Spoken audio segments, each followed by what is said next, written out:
गृहमंत्री अमित शाह और विदेश मंत्री की मुलाकात। गृहमंत्री अमित शाह और एस जयशंकर की बैठक में एनएसए अजीत डोभाल भी मौजूद हैं। तो बड़ी अपडेट हम आपको दे रहे हैं कि इस बैठक में एनएसए भी मौजूद हैं, गृहमंत्री अमित शाह और एस जयशंकर भी मौजूद हैं। बड़ी एक बैठक हो रही है। गृहमंत्री अमित शाह, विदेश मंत्री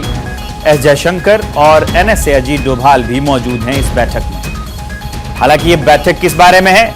हम इसके बारे में आपको बताएंगे विस्तार से, लेकिन हो सकता है कि तहव्वुर राणा वापस आ रहा है, एनएसए की देखरेख में आ रहा है, तो उससे जुड़ी भी ये बैठक हो सकती है। हालांकि एग्जैक्ट कारण क्या है, किस उपलक्ष्य में ये बैठक हो रही है, क्या कारण है, किन मुद्दों पे चर्चा होगी, इस बैठक में क्या डिस्कस किया जा रहा है, हम आपको बताएंगे। फिलहाल की अपडेट ये है कि बैठक में एनएसए अजीत डोभाल भी मौजूद है, गृह मंत्री भी मौजूद है, विदेश मंत्री भी मौजूद है और इन तीनों लोगों की एक बड़ी अहम बैठक चल रही है इस वक्त। गृह मंत्री अमित शाह की, विदेश मंत्री की और इसके अलावा एनएसए अजीत डोभाल की।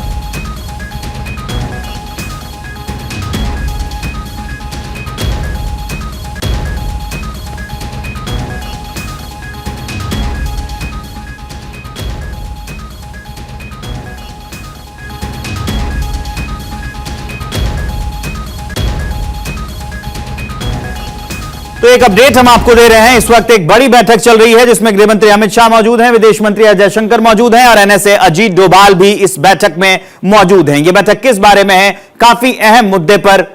चर्चा की जा रही है।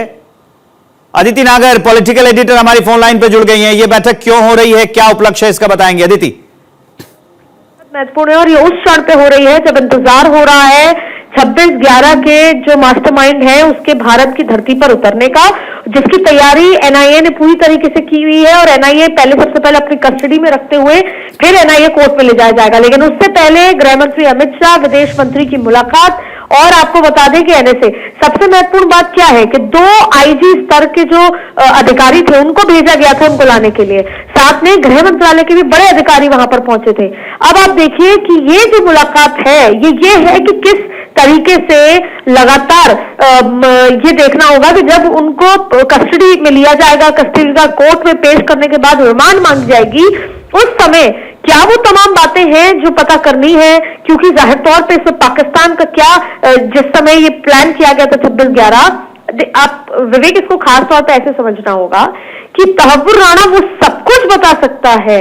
जिसमें पाकिस्तान की आर्मी का रुख, पाकिस्तान सरकार का रुख, पाकिस्तान की सरजमी का रुख आतंकवाद को लेकर भारत के खिलाफ कब कैसे कैसे हुआ और अभी भी क्या प्लानिंग चल रही है। तो जाहिर तौर पे गृह मंत्रालय, विदेश मंत्रालय, एनएसए, रक्षा मंत्रालय, ये तमाम वो सभी लोग हैं जो सभी मंत्रालय हैं, सभी मंत्री हैं जो इस मुद्दे पर बहुत ज्यादा सजग हैं और जब पूछताछ से, रिमांड लेने से पहले किस तरह से आगे बढ़ना है। और इसके साथ साथ देखिए विदेश मंत्री भी इसमें मौजूद है, क्योंकि ये पहली बार इतिहास में होगा जब अमेरिका से प्रत्यर्पण हुआ है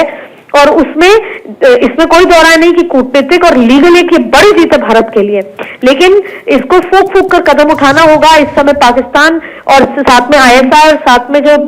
लश्कर तैयबा, सबकी क्या गतिविधि होगी और साथ में सिक्योरिटी देखनी होगी। आपने देखा कि कुछ दिनों पहले जम्मू कश्मीर गए थे, वहां पर बीएसएफ के जवानों से मुलाकात की थी। बॉर्डर पे सिक्योरिटी देखा जाएगा, क्योंकि तहव्वुर राणा की जब प्ली अमेरिकी सुप्रीम कोर्ट में जब रिजेक्ट की गई, उसके बाद जब आज ये प्रत्यर्पण सरजमी पर भारत के आ रहे हैं, तो कहीं ना कहीं कोई ऐसी गतिविधि जो बॉर्डर पर हो रही हो जम्मू कश्मीर के, कोई ऐसी प्लानिंग हो रही हो इंटेलिजेंस के लिहाज से, वो तमाम चीजों को देखना होगा भारत की सुरक्षा के लिहाज से। तो ये अपने आप में बहुत महत्वपूर्ण बैठक है और इस बैठक में अमित शाह मौजूद है, अजीत डोभाल मौजूद है और इस बैठक में विदेश मंत्री एस जयशंकर मौजूद है और सभी चीजों को सोच समझकर और आगे प्रत्यर्पण के बाद जो कस्टडी में क्या कुछ होना है, क्योंकि देखिए कई बार आपने देखा होगा, हालांकि वो सब चलन अब मोदी सरकार में खत्म हो गया, लेकिन पहले आतंकवादियों को रिहा कराने के लिए कभी हाईजैक किए जाते थे तमाम तरीके की। तो सिक्योरिटी के लिहाज से ये बैठक बहुत महत्वपूर्ण है कि सिक्योरिटी के लिहाज से, इंटेलिजेंस के लिहाज से क्या गतिविधि वहां पर हो रही है